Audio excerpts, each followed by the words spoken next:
Alright, welcome back to another reaction video for me. If you're new to the channel, like, comment, subscribe. Get into the reaction. To be young. Coming back from elementary school after a great workload of 2 assignments and a multiplication time quiz. Y'all not running me in these, just saying. You got some silly bands you traded with your friend. Bro, who ain't running you? You know I got the math smarts up here. What are you talking about? Always number one.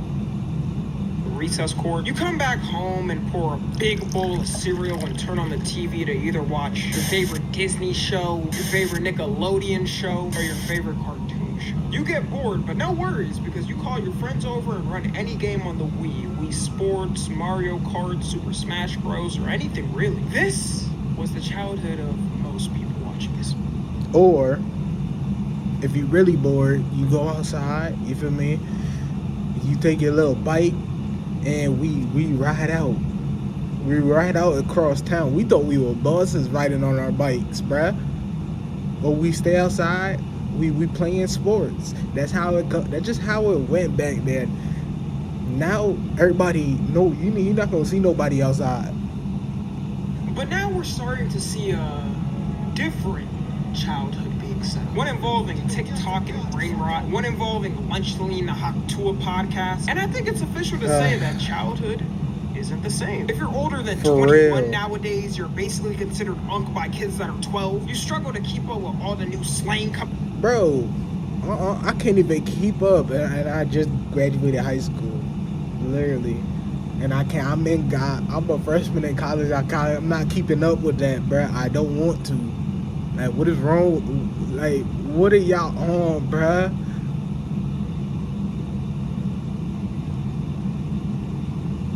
So I want to talk about, is this a good or bad thing when this great shift happens? Starting off with, now if you're in... No, iPads are terrible, bro. I feel like you should... iPad would be amazing for me, because I'm in college. But you in elementary school still. What you need an iPad for? Like, you feel what I'm saying? But older half of Gen Z, you kind of have the unique experience of experiencing a great childhood where you actually went outside and played with your friends. We was outside every day. When you got older, getting technology and it being adapted into society, it was kind of the perfect mix, because you learned human connection as every kid should know and needs, and then got the ease of technology to help you through life at a time when you needed it most. But when the iPad got introduced and kids started using it, things immediately shifted. Instead of traditionally as a kids watching child networks and cartoons like previous generations, they were preferring to watch YouTubers more than that. And although a lot of Gen Z did grow up watching YouTubers, I would say pretty much everyone watching this did, it still wasn't the main thing for a while, and we were still watching our favorite child. Yep. That TV.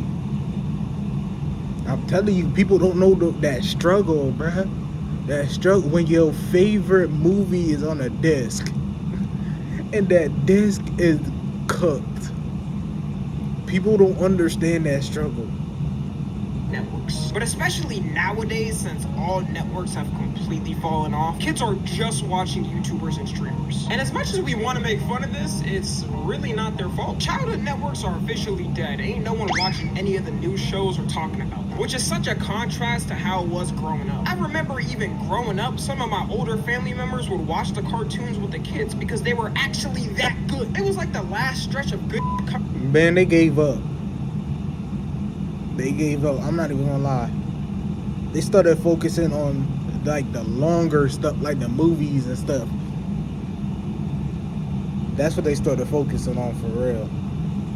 Out before the downfall started. Nowadays, these networks can't produce a good show to save their life. And it's sad too, knowing there could be good shows if they simply paid the people who made them. Like, they're really ruining kids' childhoods over not wanting to pay the makers of the shows. So I would say Gen Z is the last generation to experience traditional media at its peak. And that's why I think this iPad generation compared to every other is so noticeable. especially for Gen Z. Like, Gen Z and millennials relate way more to each other than Gen Z and Gen Alpha. We both grew up more outside. We both experienced social media when it started to blow up. We both watched traditional forms of media. Shoot, even boomers relate to us in some way. Like, we both grew up watching live TV together at least. And the way previous generations grew up idolizing celebrities and hoping to be them one day is pretty much dead. Like, yeah, it happens, but they'd rather idolize YouTubers and streamers instead. And I feel like people realize the fakeness of Hollywood and the whole facade of it is kind of dead. But I don't think kids looking up to you be going on for real, bruh. I be so out of tune. People don't understand I be on. God, what is you doing to that PS5 box, bro? And streamers is necessarily a bad thing. Now, can it be cringe at times? We got prime, boys. We got prime. We got prime, boys. We got prime. Yeah, but maybe we're just hating too much. Like, there's this joke going around right now of people eating lunchly while watching the Haktua podcast and listening to Thick of It. And people are in the comments saying this is gonna be someone's childhood, which I know is jokes and all. I've made fun of it too, but if I'm actually being serious, so long as they have a good childhood and enjoy it, I could give a what they like. Like, every generation has in some form some different type of childhood, and it's never exactly gonna be the same. When I was growing up, shoot, I know my parents saw me watching SpongeBob and probably were like, so it's a fictional sentient sponge that lives in a pineapple who goes to work every day to cook burgers for sentient... You know, now that you were explaining it, it really don't make sense. But you just had to be there. It was interesting to, you know what, never mind. I'm not gonna sit up here and explain SpongeBob, bruh. Yeah, we're completely anyway, I should have. And no, I'm not comparing like SpongeBob to Skibbity Toilet, but y'all get the point. And I don't like how some of y'all are acting like Gen Z never had brain rot and we're above that caliber. Just 10 years ago, as of recording this, people were making MLG edits with the most brain rot things going on in the screen. People were making YouTube proofs of the most random shows ever, even with our childhood shows. Like, you can't tell me Teletubbies wasn't the most seizure-inducing show for a child to watch. My point is really, I'm just hoping Gen Z doesn't become like other generations and start nagging about everything the younger generation does. And don't get me wrong, okay, I've talked my critiques about Gen Alpha already, but regardless, that doesn't mean I want them to have a terrible childhood and look back at it with shame because people made fun of them. The one thing I am... No, okay. He got a point. I'm gonna stop judging. They just trying to have fun in the ways that they can. You feel me? I feel like everything is way more strict now than it was back then. That's all. That's also why everything is way more strict. So it's like you gotta find ways to have fun on your like your own terms. In your own ways. Though is how early this content consumption is happening. Before kids got iPads, the most you were getting is a leapfrog that worked half the time. It might have had a game or two on it, but that was about it. But with the amount of content online and how many videos, games, and whatever kids are consuming with tablets nowadays, it's not even a prediction. It genuinely will affect the way their brains process things in the future. Like, I'm so glad I didn't grow with short form content as a kid, because holy my brain would already be more cooked than it already is. Like, this content already cooks my brain and I'm a grown-ass man. I couldn't imagine what it's doing to a 5-year-old. And you could even see how it's changing kids already. There's a video... I think it's just the angle, bro. Like, I'm not gonna judge. So parents taking their kids' tablets and the kids start fighting like their life is on the line. Shoot, that might be the parents' fault, because if that was me and my kid, that kid is getting Mike Tyson on the spot. I'm just kidding, YouTube family-friendly guidelines. I would never do such an action, and I apologize for my jokes and actions. And the main thing tablets are affecting in kids' brains is their ability to learn, which is pretty scary because these kids are going to be future doctors and engineers, so having cognitive ability skills is kind of important. I swear, in the future, attention span is going to be so cooked, your doctor's going to have to stop mid-surgery to scroll on TikTok. Like, y'all better stay in good health for your own good, because your doctor in the future is not going to be able to help you. And nowadays, I've been noticing that fat phobia is kind of dying. Either all of them are going on Ozempic or hitting the gym. Even Lizzo is losing weight. Like, that should be a tell-all sign that the future is dim, y'all. Eat healthy. Another thing that I feel like is going away is... Which doesn't make sense. It does make sense. None of this shit. None of anything makes sense nowadays. People just be doing dumb. People just be minding their business. Especially me. I'm just gonna mind my business. I really don't care. Like, no, I care to a certain extent. Like, if it's something negative, I'm gonna try to search for the positive. But it gets to a point where if it's dragging along, then it's like, nah, bruh, I can't do it no more. Leave me alone. Innocence of childhood. Nowadays, kids have unrestricted use of the internet with parents that could give less of a what they do on it. And the first tell-all sign of how bad this got was with the first Elsa game back in like 2016. Parents were absolutely shocked and appalled at the sights they were beholding. I could only imagine them grabbing little Timmy's tablet and seeing him watch Spider-Man hum Elsa at the ferocity of a velociraptor. And you know, this could... No. Dumb videos were insane, bro. I'm over here scrolling on YouTube. I click on the video. Bro, I'm like, what the hell is that? So I click on the video, and I see this. I see that pop up. I'm like, bro, what am I watching, bruh? Like, what? Like, all been prevented if they just actually parented their kid. But that's not realistic, let's be real. I couldn't imagine this was the content I had to watch as a kid and I would come out as a stable, normal human being. I already feel like I started watching sexual stuff at way too young of an age anyways. But if this happened to me when I was like 4 or 5, I would be cooked. The worst we got is Dan Schneider sneaking in feet at every shot he could. And there's even kids now who grew up at the Elsagate time who describe how this content mentally them up. It hasn't gotten any better. In fact, it's actually worse. And even though cable TV is basically dead today, it was kind of the protector from this stuff. If there was a child network back then, you would 100% be good as a parent to leave your kid there because you knew it's not going to show anything weird. They had actual regulators and it was only a set amount of shows a day, so it was way easier to regulate. But now it's like if... And it's like the hours where the crazy shows or the more explicit shows would be showing will be late at night. So it's like your kids sleep, I'm probably gonna be up. I'm gonna be up for a little, watch some TV, probably go to bed a little bit later than my kid. And then it's like you watch these shows where your kid watch the rest of the shows throughout the day, when I'm busy. Like, you feel what I'm saying? Shrunk the TV, gave the kid full access to anything on it, and the regulator was Patrick. But then again, who knows how they'll turn out? I think a lot of them will grow up and eventually just forget about all this stuff, because in some way, even older generations experience this. Okay, not exactly Elsagate, but experience watching things as a kid they weren't supposed to. Like, I remember when I was younger and first saw Happy Tree Friends, and I could barely watch that as an adult, but in some way, I made it out. What the hell is that? Am I uncoached? What the fuck is that? I don't want to know. You know what? He said he could barely watch it as an adult. I don't want to know.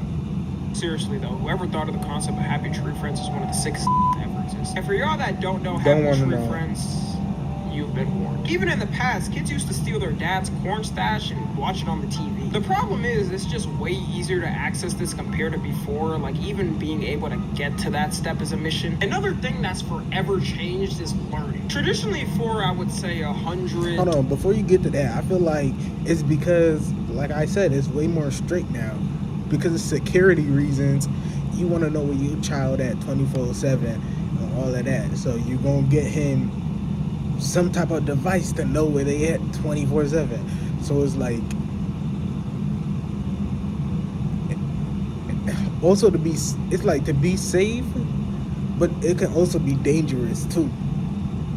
Like, you like 100 years. It was the same simple learning format of bringing a journal and your textbook to class, get the homework or assignment at school in paper, finish it on paper, and turn it in at school. But nowadays, since basically every school assignment is given to you online, everyone's just using AI to complete that. And it's even worse when it comes to a kid, because I could care less if you're older and you're given some bullshit assignment to write a 10-page paper about someone that no one cares about. But when it's a kid learning important developmental skills like simple reading or math, it's important bet that they don't cheat on any of these at all. Could you imagine No, a for kid real. using ChatGPT for simple? Like, I was grinding out elementary school, middle school, and summer high school before it got ridiculous. I'm not gonna be lied. I'm gonna be so honest. Before high school got ridiculous, like I wouldn't like cheat because the test will still be on paper, but like it would help me like study to a certain extent. So like speaking, my vocabulary is limited, but writing, my vocabulary is off the charts. That's just how it go.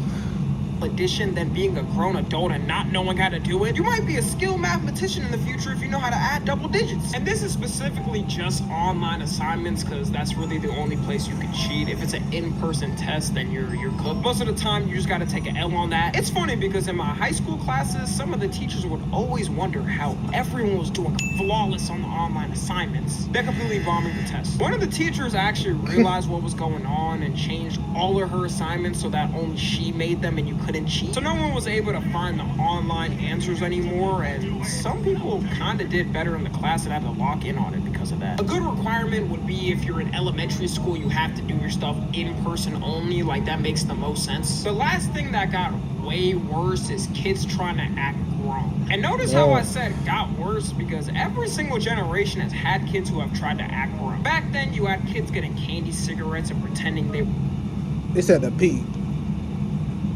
Like, if they not gonna keep the stats, but if they kept the stats, it would be flowing off the chart. I'm not even gonna lie. badass by fake smoking them. Growing up, everyone pretended to be their favorite music artist and throw a concert in their room. But the major difference between in the past versus now is kids can globally post it, and most of the time they do. In the past, if you did some stupid shit as a kid, then only you or your friends would know. But now your mistake's gonna be aired out to the entire world. A good example is all the Andrew Tate kid clones trying to act like him, saying they're gonna fly out to Dubai with some supermodels by the time they're 18 and be a multi-millionaire. You just know they're gonna grow up and cringe at all the so hard. And it'd be completely public, so then you got people roasting them in the comments. And the thing is, I don't blame them, because if I was a kid in this era, I would probably do some shit like that too. But at least you wouldn't see it. Basically, everyone has a video they posted on YouTube as a kid they look back at. No one saw it though. But the main worry is when kids try to dress grown, then post it online. Because if you can't already tell, there's a lot of creeps on the internet who would intentionally look for that stuff. And the easier it is to spread now with TikTok and Instagram, the harder it is to regulate. Once again, this is the fault of the parents, but it's already too late pretty much. The best you can do is report the accounts. So overall, I think it's safe to say that childhood has completely... Bro, I don't care. Reporting accounts don't be working, bro. You gotta get like 30 other people to report the account too, just for them to think about looking at it. I swear, bro. And yes, you can have your complaints and whatnot, but I would say give some things a chance still. Because like I said, every generation had a different way of growing up. And this might be the biggest gap of it, but at the end of the day, if they're happy, good for them. Follow me on Twitter, That's what I'm saying. How long Instagram, and they TikTok. happy? As always, I love you guys consensually. And until next time, I'm out. But yeah, drop in the comments some things you would like me to react to. If you like the video, like, comment, subscribe. I see y'all later.